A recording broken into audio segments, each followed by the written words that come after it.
Hello my lovelies and welcome back to my channel. So guys, today, as you can probably tell from the title, I always say this, but I'm going to be doing a Q&A for you guys. My last Q&A has been like 3 or 4 months ago nearly now. So yeah, when I first started YouTube, I was doing Q&As like most months, if not every month, every second month.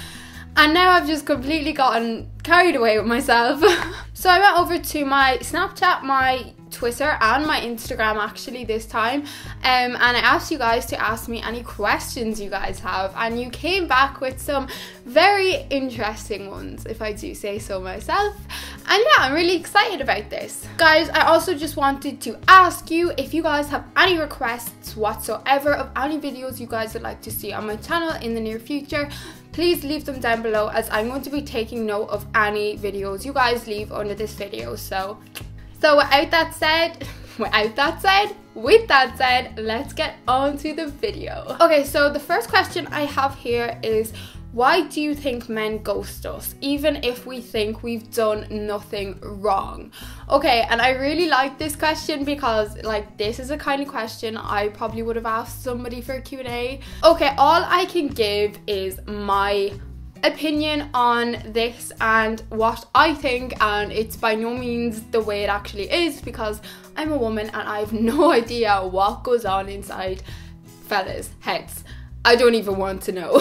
For those of you guys who don't know what ghosting is, it basically means where you're like talking to someone, or you've gone on a couple of dates or whatever, and then they literally just like disappear. It's like they didn't even exist. They just stop contacting you, just ignoring you, blah da da da. It's like they vanished off the face of the earth. That is basically what ghosting is in like a simplified version. But in my opinion, I honestly think that one of the main reasons for men ghosting us is the red flags, as per. And I know you've probably heard of them, like you always hear people talking about red flags to look out for men and women. But I think for men, I think like a couple of the most common reasons for them to ghost us is number one, clinginess, like being very clingy, and we can do this without even realizing it. I have definitely done it in the past. Another one is neediness as well. Like clinginess and neediness, they're two completely different things. Like, so like clinginess will kind of be like when you're just like always texting them and you're like, what are you doing, where are you, like who are you with, blah da da da. You know what clingy means. And then neediness is more so like when they feel like you're relying on them, like you are depending on them for a source of happiness or for something, you know what I mean? So there are two different things, but I honestly think them two are huge factors what like scare men away, like from the get-go. Like once they see a hint of either clinginess or neediness, they run for the hills. As so would I, like probably if I was a fella, or even as a girl. Like if a fella is clingy or needy, I'm just like, no, like please back the hell away from me, you know what I mean? We can do both of these things without realizing it so easy as well. So I think, you know, the way you were like, even though we think we've done nothing wrong, in their opinion, we have done like the most extreme thing. If you're always talking bad about your exes, that is another really bad thing, which like fellas are just like, you know, that's like a sign to them. If you're always like just bad-mouthing people in general, like always complaining as well. If you look up online or even on YouTube, there's a couple of videos I've seen about it. It's like the top 10 red flags that like men tend to avoid, or blah da da da da. There's a lot of stuff on Google and YouTube and stuff out there if you really want to look into it, but I think in my opinion, like they're just a couple of reasons that definitely drive men away and make them ghost us. So the next question here is, are you more of an optimist or pessimist? Okay, so my understanding, I think I'm right in saying this, so a pessimist is more so when you are like always think the worst is going to happen and always think the worst in situations and it's going to be the worst outcome, blah da da da. And optimist is like more so when you are hopeful and like you're more positive and like you have more hope that the outcome will be the better situation more so than the worst thing that could possibly happen. I would say I'm definitely more of an optimist, but saying that, when I am feeling really down or I'm having a really bad day, then like it swings in the other way. But I think a lot of people are like that as well. Like I find it pretty hard to see the good when I'm really low, like really low. I'm just like, my thoughts just are like, nah. But in general, I'd say I'm definitely more of an optimist. Like, I really try my hard to like be very hopeful that the best outcome is going to happen and be positive about things. I think it's very important to do that, because if you are always thinking the worst and the worst outcome and everything's going to go wrong for me, then it is like you're just drawing that into your life, because you're sending out that vibration into the earth, and that is only what is going to come back to you. Okay, so how do you deal with extremely bad days? Any advice? Okay, so extremely bad days. Now, I'm going to be completely honest with you guys here. When I'm having an extremely bad day, me myself, a lot of the time what I'll tend to do is like I'll just write that day off, and I'll just be like, this day does not exist. Like, this day did never happen, you know what I mean? And I've talked about this before, but I just do things for myself. So things I like to do: change my bed sheets, have a bath, have a shower, cuddle up my dog, watch a movie, get chocolate, whatever. I will literally write that day off and just focus on myself as much as I possibly can. Do hate comments affect you?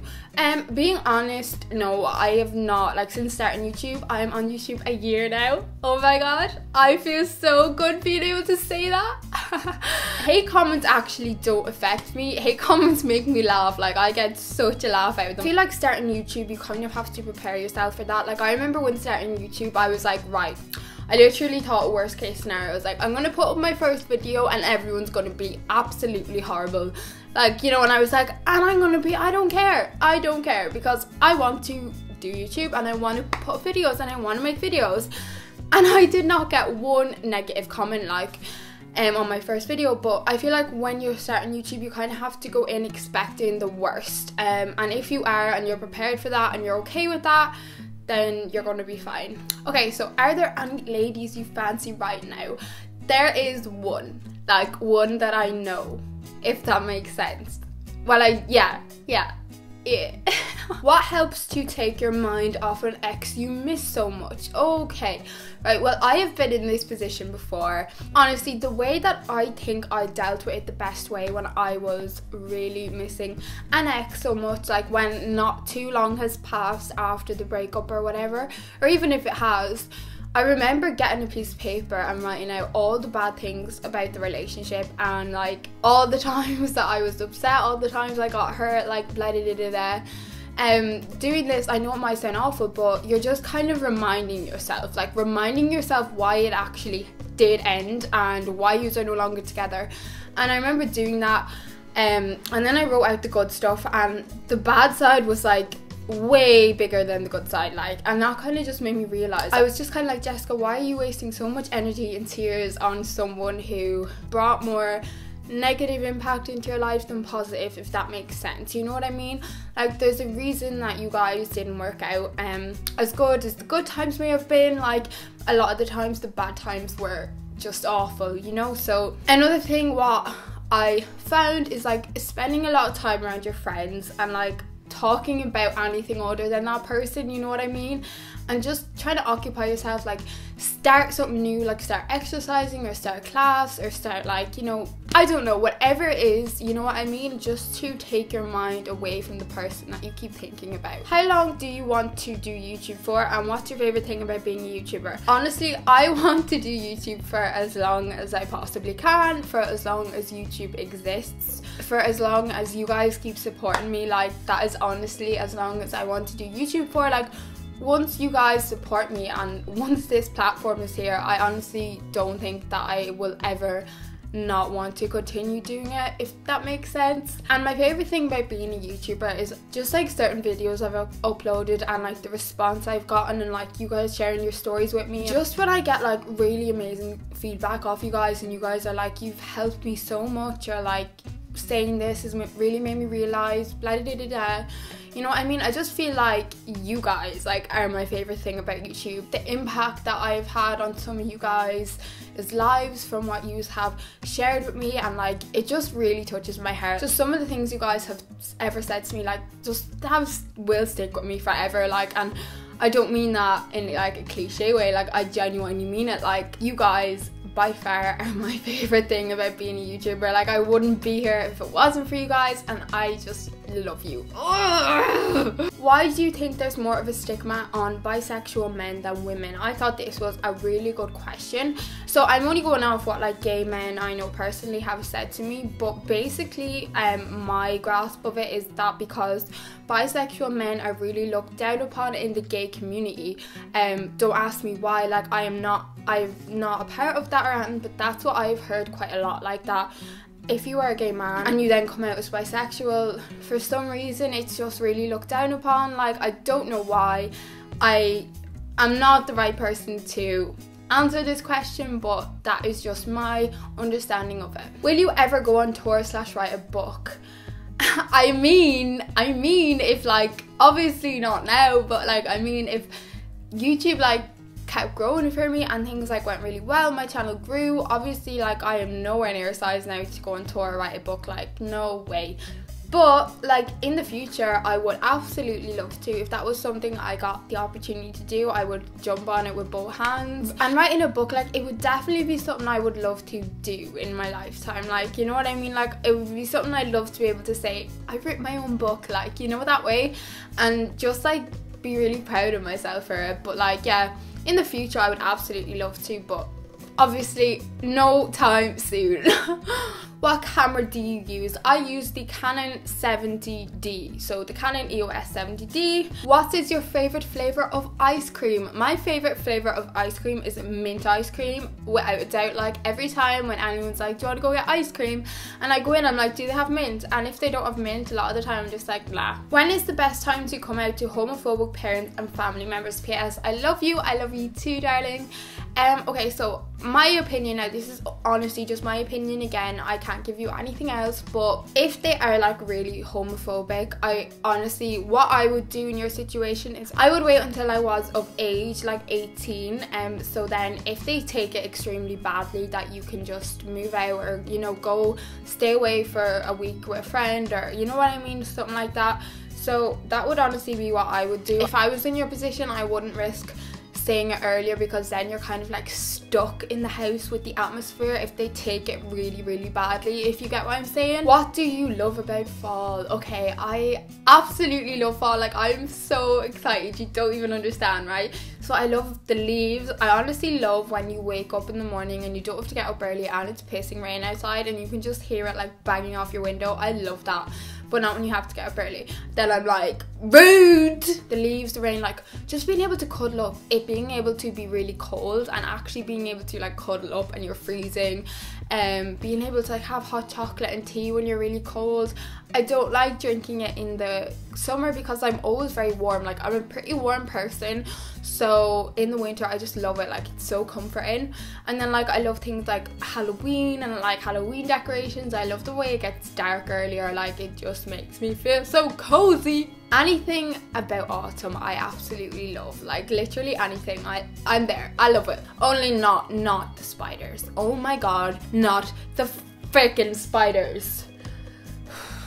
Would you rather be married to someone who you love but who doesn't love you, or to someone you don't love but loves you? Oh my god, like I read this question and I was like, damn girl, like ooh. Right, honestly, I was thinking about this. I honestly think I'd rather be married to someone who I loved but they didn't love me, just because I don't think I would be able to, like, I would feel so guilty just the way I am as a person. Like, don't even ask me why, like I'm weird, like I'm really weird, but I don't think I'd be able to deal with like the thought of being with someone who like was so madly in love with me and I didn't feel the same. Like I feel like I might find that harder, as weird as that may sound. Yeah, I think I'd actually find that harder than being the one who was like in love with them and they didn't love me, if you know what I mean. So yeah, it's a really tricky one, but probably that one, yeah. Do you put makeup on even if you're spending the whole day at home and not going out? No, never will I ever bother my arse. Oh my god, like they're my favourite days. When I wake up and I'm like, oh, I don't have to put makeup on today. I'm like, and I do a little dance. I'm like, do dance, Jessie, do dance, do. Yeah, I hate wearing makeup. Like if I don't have to wear makeup, I just, no, never. Like even when I go to work and stuff, I really rarely, like 99% of the time, I won't wear makeup, because if I don't got it, like why bother? Why waste the makeup and why waste my time and why waste my skin and let it breathe? What's your favourite wine to drink? My favourite wine would honestly probably be rosé if I had a choice. But I also like white wine as well, but I hate red wine. Like, I will never, ever, ever, you will never, ever see me drinking red wine, okay? Are you going to Sitsi next year? I really hope so. I would love to be able to go to Sitsi and experience Sitsi without food poisoning, because for those of you who don't know, I was at Sitsi this year and I got extreme food poisoning. We ended up calling the doctor because I was like, I had like all like these huge red lumps all over my body, like so many of them, and I was vomiting like to extremes. And like then we like genuinely, me and my sister thought that there was actually something seriously wrong with me. So yeah, I'd love to be able to go to Sitsi and experience it without food poisoning, because it'd be so much better. Like, yes. If you could go anywhere in the States, where would you want to go and what would you want to see? Okay, if I could go anywhere in the States, I would probably say New York, okay? Just because it's just one of them cities that you want to go to and you just want to see it for your own eyes. And I just want to see all the tall rise buildings and all the lights. And then honestly, I'd love to be there at Christmas. Oh my God. As an 18-year-old who hates going out drinking, how do you deal with people saying you should be? All my friends are now very outgoing and always going out drinking, and there seems to be no compromise with them. I feel very weird and shitty for it. Believe it or not, I actually really relate to this question.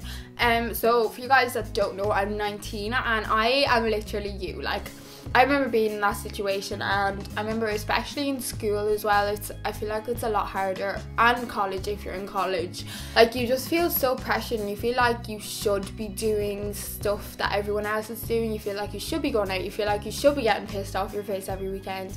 And yeah, it's just this long list of stuff you feel like you should be doing, and you feel like if you're not doing it, you're like weird and everyone's like talking about you and blah-de-de-de-da. Like, even like the last couple of years, like my two closest friends, like they would both go out a lot more than I would, but like they never pressurized me to going out, or I never felt, you know what I mean? So if you're feeling pressurized to do something, you're associating yourself with the wrong people. And like now I don't feel like anyways, you know, bad or weird or guilty for not going out. Like, I look at people's Snapchat stories in the morning and I'm like, damn, like I'm so happy I'm not waking up with a hangover today, and like they're all suffering like hell, like, you know what I mean? When you were in school, were there cliques? Were you in a certain one? I know you live in a small town, so I don't know how applicable this is.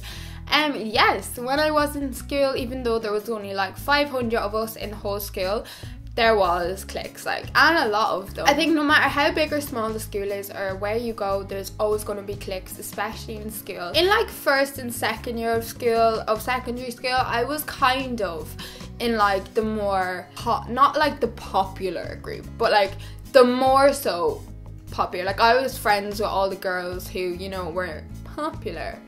I hate that word. I bloody hate it. After like halfway through second year, I literally had 2 friends, and yeah, that was it. Like, for the rest of my school years, like literally, I would talk to other people. Like, if I was sat beside them in class or, you know, walking or whatever, I'd be friendly to people. But I only had like 2 friends that I hung around with, and we were like no clique. We were just there. Have you ever fangirled with meeting a YouTuber? If so, who? I have with every YouTuber I've met. I have met like a lot of YouTubers now between Playlist and Sitsi. I haven't fangirled, like proper fangirled over anybody, like anybody. I think it's because when you are like put in the environment with them and like you're not in their meet and greet or, you know, blah da da da, and you're actually just hanging around with them, you just realize how normal everyone is. Like, I remember being in a room and I was just looking around and I was like, it's literally just a bunch of normal, completely normal people, like. And yeah, so I haven't actually ever proper fangirled over anybody, like extremes. But saying that, at some in the city, we were in the green room and like, you know, it was full of YouTubers or whatever, and I literally like just like was like looking around, and I looked over and I was like, do you know when you look at something and then like you have to look again and again? And I was like, Melanie, I was like, is that Tiffany Alford? And she was like, I don't know who she is. And I was like, oh my god. I was like, it is. Like, she was literally in like arm's lengths away from me. And like, I don't watch her anymore, but I remember when I was like a really young teenager, like when she first started YouTube, I was obsessed with her. Like, I would watch her every video and like all of her covers and everything she uploaded. Like, I was in love with her, like when I was a really young teenager. I don't know what she does now or whatever, because I haven't watched her in years, but I remember just seeing her and I felt like a little girl again. Like, I remember being sat in my room, like watching her and just being like, imagine I got to meet her, you know what I mean? And I was just thinking of that, and I was like, if I would have told my younger self that I would literally be standing an arm's length away from her in like a few years time, I would have been like, F off, like, you know. And it was just a weird moment for me. I didn't go over and talk to her or anything because I don't watch her anymore, and you know what I mean? But yeah, that was like the only real experience I had of a bit of a fangirling moment. If you could get all of any YouTuber's merch for free, whose merch would you get? Oh, okay. I would honestly probably say Nathan Zed's, just because I love his good enough range. Like, I need to get my hands on one so bad. Like, I am obsessed. Like, I would want like every colour t-shirt and hoodie that he has. Like, okay, I've got a few of you guys asking me like my favourite quotes and stuff. I am like mad on quotes. Okay, so one is like, this too shall pass. I absolutely love that quote so much. I've got a necklace with it engraved in it. Like, that just says how much I love it. There's so many quotes, but I'm just trying to think of a couple that I do like. Oh yeah, I love this one as well. So she had that whiskey sipping, skinny dipping smile, and it's from like Atticus. You know Atticus? Atticus? I don't know if I'm saying that right. Don't judge people for the choices they make when you don't know the options they had to choose from. A grateful heart is a magnet for miracles. And one day she discovered that she was fierce and strong and full of fire, and that not even she could hold herself back because her passion burned brighter than her fears. I absolutely love that quote. I know it's a really long one, but like, it always makes me smile. They broke the wrong parts of me, they broke my wings and forgot I had claws. Yeah, so there's so many quotes that I absolutely love. Like, I'm such a quote girl. Like, my room, I've got like quotes all over every wall in my room. Like, do you know the little plaque things? I've showed you guys a few of them in hauls before, but yeah, I freaking love them. Like, I look at quotes every single day of my life without fail. So guys, that is the end of my Q&A. Please give a thumbs up if you enjoyed, and please don't forget to subscribe down below and hit the little bell so you get notified when I upload, because some of you guys have been telling me that like my videos haven't been going into your sub boxes, and that makes me very sad. So yeah, please do that guys, and thank you so much for watching, and I love you all so much, and I will see you all in my next video. Bye bye.